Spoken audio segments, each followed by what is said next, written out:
அம்மா இன்னைக்கு நம்ம வீட்டில் என்ன சமையல்? இன்னைக்கு நம்ம வீட்லையா வா, சுட சுட ஆவி பறக்க சாதம், முருங்கைக்காய். இது ரொம்ப நாளாக கிடைக்கல, இப்போ தான் கிடைக்கிது. நல்லா ஜம்முன்னு முருங்கைக்காய் போட்டு ஒரு சாம்பார், வெண்டைக்காய் பொரியல். இந்த வெண்டைக்காய் பொரியலுக்கு ஒரு சீக்ரெட் சொல்லியிருப்பேன் உங்களுக்கு. குழம்புன்னு வராது, அப்படி தனித்தனியாக கொட்டுற மாதிரி. இதை இந்த வீடியோ முழுசாக பார்த்தீங்கன்னா அந்த டிப்ஸை நீங்கள் தெரிஞ்சுக்கலாம். அது மாதிரி செஞ்சு பாருங்கள், உங்களுக்கு அந்த வளவளப்பு தன்மையே இருக்காது. நல்லா அழகாக தனித்தனியாக ஒன்றோட ஒன்று ஒட்டாத இருக்கும். இந்த வீடியோவில் சாம்பாருக்கு ஒரு டிப்ஸு சொல்லியிருப்பேன், ரெண்டாவது வெண்டைக்காய்க்கு ஒரு டிப்ஸ் சொல்லியிருப்பேன். இதை முழுசாக பார்த்தீங்கன்னா அந்த டிப்ஸை நீங்கள் கரெக்டாக பார்த்துட்டு அதுபடி செய்யலாமா.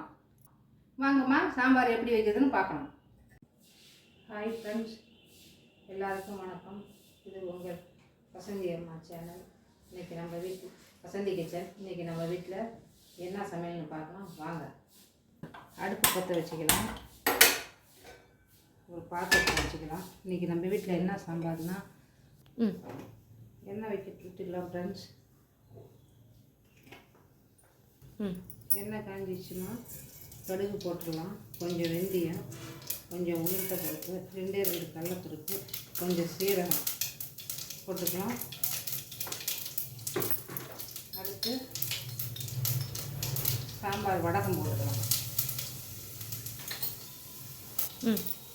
அடுத்தது ஒரு 20 சின்ன வெங்காயம், ஒரு பெரிய வெங்காயம் நறுக்கி வச்சுருக்கேன், இதை போட்டுக்கலாம்.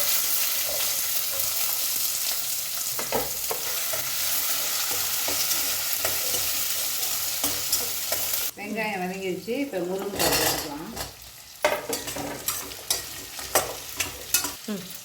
மசாலா நம்ம வீட்டில் அரைச்ச குழம்பு மிளகாப்பொடி, சாம்பார் பொடி, வீட்டில் அரைச்ச சாம்பார் பொடி, கொஞ்சம் காஷ்மீரி சில்லி பொடி, கொஞ்சம் பெருங்காயம், கொஞ்சம் மஞ்சள், இதெல்லாம் போட்டுக்கலாம். மசாலா பச்சை வாசனை போட்டு நம்ம தண்ணி ஊற்றி வேக விட்டுக்கலாம்.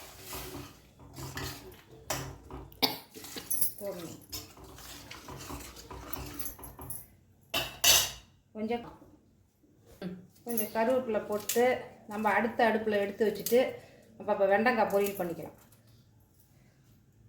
வெண்டைக்காய் பொரியல் பண்ணிக்கலாம். ஒரு கடாய் அடுப்பில் வச்சாச்சு, எண்ணெய் விட்டுக்கலாம்.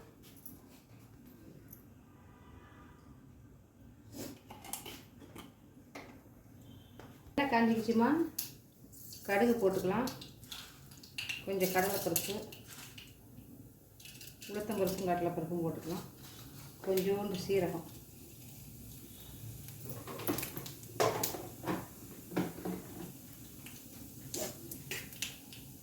அடுத்தது அதுக்கு மசாலா, மஞ்சத்தூள், கொஞ்சம் குழம்பு மிளகாத்தூள், கொஞ்சம் காஷ்மீரி சில்லி தூள், கொஞ்சம் தனியாத்தூள், கொஞ்சம் அரிசி மாவு, இதெல்லாம் போட்டு மசாலா இது பண்ணிக்கலாம். ஒரு நிமிஷம் கொஞ்சம் கருவேப்பிலை போட்டுக்கலாம். கருவேப்பிலை போட்டு வெண்டைக்காயை போட்டுக்கலாம்.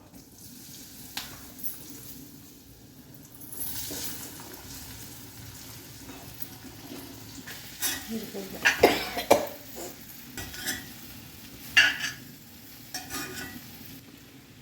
கொஞ்சம் சால்ட்டு போட்டுக்கலாமா.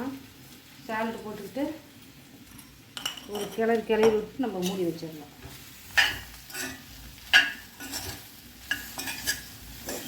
இந்த அரிசி மாவு உங்களுக்கு முன்கூட்டி போட்டிங்கன்னா அந்த வளவளப்பு தன்மை இல்லாமல் இருக்கும். இது பண்ணிவிட்டு உப்பை போட்டோம், எல்லா மசாலாவும் போட்டாச்சு. இப்போ நம்ம மூடி வச்சுருவோம், சிம்லியில் வச்சுட்டு அது வாக்கில் வேகட்டும். வெண்டைக்காய் பாருமா நல்லா வெந்துருச்சு. இந்த வெண்டைக்காய் உங்களுக்கு கலர் மலாத பச்சையாக தெரியும்னா லைட்டாக கடைசியாக ரவுண்டு இது சர்க்கரை சேர்த்து விட்ருங்க. இப்போ இது வெந்துக்கிச்சு, மூடி வச்சுருவோம். இந்த ஹீட்லேயே அது நல்லா இதை வந்துடும், ஆஃப் பண்ணிடலாம். கொஞ்சமாக தேங்காய் பூ தூவி விட்டு மூடி வச்சிடலாமா.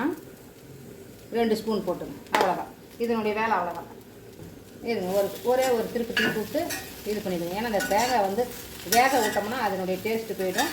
அப்படியே இது பண்ணால் அந்த ஹீட்லேயே அது நல்லா இதாகிடும். மூடி வச்சிடலாமா. காய் நல்லா வெந்துக்குச்சுமா. இதில் ஒரு சின்ன குட்டி டம்ளரில் 1 டம்ளர் பருப்பு எடுத்து கொஞ்சம் 2 தக்காளி 3 தக்காளி போட்டால் 3 ரசத்துக்கு எடுத்து 2 தக்காளி வேக வச்சு எடுத்துருக்கேன். இதிலே புளி பேஸ்ட்டு விட்டுருக்கேன். இதை நம்ம கலந்து விட்டுடலாம். ஒரே ஒரு கொதி வந்தால் நம்ம தேங்காய் போட்டு தூவி இறக்கிடலாமா. இப்போ என்ன பண்ணுறோம், 2 ஸ்பூன் தேங்காய் தூவி எடுத்துடுறோம். இப்போது நாட்டு சக்கரை சும்மா பாருங்கள், இது ஒரு குட்டி ஸ்பூனு இதில் போட்டுருங்க. இப்போது நம்மளுடைய சீக்ரெட் மசாலா வெந்தயமும் சீரகமும் வறுத்து நல்லா வாசம் வர பச்சை வாசம் போகிற வறுத்து அரைச்சி வச்சுருக்கிற பொடி. இதுதான் அந்த சாம்பாருக்கு ஹைலைட்டு. கடைசியாக என்ன பண்ணுறீங்க, கொஞ்சமாக ஒரே ஒரு 1/4 ஸ்பூன் நெய் விட்டுட்டு நம்ம இதை கொத்தமல்லி தூள் போட்டு க்ளோஸ் பண்ணிடுறோம். க்ளோஸ் பண்ணிட்டு ஒரு செகண்டு கழித்து நம்ம திறக்கிறோம். அந்த வாசனை பூரா அதில் இறங்கி நல்லா ஜம்முன்னு சாம்பார் இருக்கும். வாங்கம்மா, சாம்பார் ரெடி ஆகிடுச்சு. பார்க்கலாம். இன்னும் கொஞ்சம் மல்லித்தூள் இருக்குது, மல்லித்தலை இருக்குது, போட்டுடலாம்.